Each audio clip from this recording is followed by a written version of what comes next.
Modelling துறையில் இருந்து திரைத்துறைக்கு செல்லும் போது அட்ஜஸ்ட்மெண்ட் பிரச்சனைகள் உள்ளன. இதனை தடுக்கவும், திரைத்துறையில் பெண்கள் பாதுகாப்பை உறுதி செய்யவும் முதல்வர் விஜய் நடவடிக்கை எடுக்க வேண்டும் என்று கோவையில் நடைபெற்ற ஆணழகன் போட்டியில் மாடலிங் துறை வல்லுநர் ஷில்பா சீதாராமன் தெரிவித்துள்ளார்.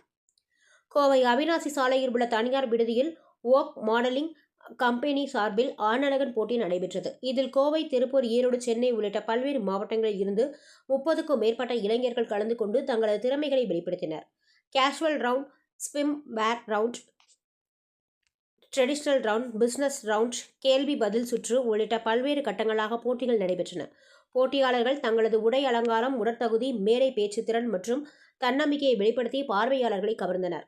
இந்த போட்டியில் வெற்றி பெறும் போட்டியாளர்கள் அடுத்த கட்டமாக மாநில மற்றும் தேசிய அளவிலான அழகு போட்டியில் பங்கேற்பதற்கும் திரைத்துறையில் வாய்ப்புகள் பெறுவதற்கும் வாய்ப்புகள் கிடைக்கும் என்று ஒருங்கிணைப்பாளர்கள் தெரிவித்தனர். மேலும் வெற்றி பெற்றவர்களுக்கு ஆணழகன் பட்டம் வழங்கப்பட்டது. இதுகுறித்து வோக் மாடலிங் நிறுவனத்தின் இயக்குனர் ஷில்பா சீதாராமன் கூறுகையில், ஆண்கள் மற்றும் பெண்களுக்கான அழகு போட்டியினை தொடர்ந்து நடத்தி வருகிறோம்.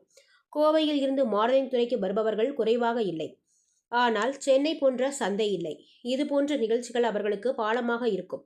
மாடலிங் துறையிலிருந்து திரைத்துறைக்கு செல்லும் போது அட்ஜஸ்ட்மெண்ட் பிரச்சனைகள் உள்ளன. இதனை தடுக்கவும், திரைத்துறையில் பெண்கள் பாதுகாப்பை உறுதி செய்யவும் முதல்வர் விஜய் நடவடிக்கை எடுக்க வேண்டும் என்றார். அனைவருக்கும் வணக்கம்.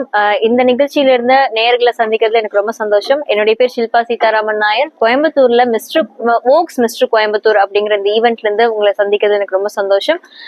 இந்த கம்பெனியோட C1 ஃபவுண்டர் நான் தான்.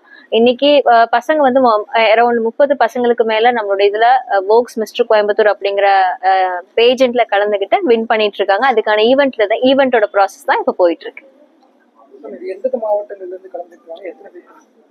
நம்மளோட எந்த விதமான மாவட்டங்கள்ல இருந்து கலந்துக்கிறாங்கன்னா 10க்கும் மேற்பட்ட மாவட்டங்கள்ல இருந்து கலந்துக்கிறாங்க. கோவை, அதுக்கப்புறம் திண்டுக்கல், பொள்ளாச்சி சைட்ல இருந்து வந்திருக்காங்க, பாண்டிச்சேரியில இருந்து வந்திருக்காங்க, இன்னும் மற்ற சென்னையில இருந்து கூட வந்திருக்காங்க. இந்த மாதிரி பல மாவட்டங்கள்ல இருந்து வந்திருக்காங்க. 30க்கும் மேற்பட்ட மாடல்ஸ் வந்து இப்ப கலந்துகிட்டு இருக்காங்க சார். இப்ப இந்த ஈவெண்ட்ல வின் பண்றவங்களுக்கு பாத்தீங்கன்னா நம்மளால ஆட் ஷூட்ஸ் நம்மளால அவங்களுக்கு பண்ணி கொடுக்க முடியும். அதுக்கப்புறமா பாத்துட்டீங்கன்னா போட்டோகிராஃபி சான்சஸ் நம்ம கொடுக்குறோம்.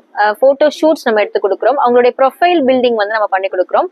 அது எதுக்கு வழி நடத்தும்னு பாத்தீங்கன்னா மூவி சான்சஸ் வந்து அவங்களுக்கு அதிகமா கிடைக்கிறதுக்கான வாய்ப்புகள் இருக்கு. இல்ல அவங்க தனிப்பட்ட விதமா அவங்களை வளர்த்திக்கிட்டாங்க அப்படின்னா அவங்களால ஒரு ஆர்கனைசரா வர லெவலுக்கு நம்ம பண்ணி கொடுக்குறோம் சார்.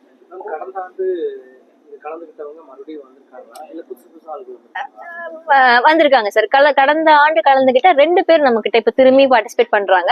அது மட்டும் இல்லாம மிச்சம் இருக்கக்கூடிய எல்லாருமே புதுசா வந்திருக்கக்கூடிய ஆட்கள் தான்.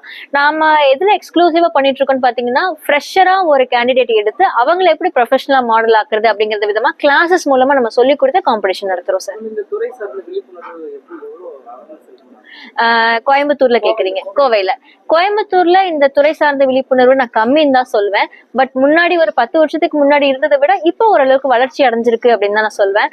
முக்கியமா மக்களுடைய லைஃப் ஸ்டைல்லாம் மாறிட்டு இருக்கு. எல்லாருக்குமே கொஞ்சம் நம்ம மேல வரணும், மீடியா துறையில கலந்துக்கணுங்கிற ஆர்வத்தை என்னால பார்க்க முடியும்.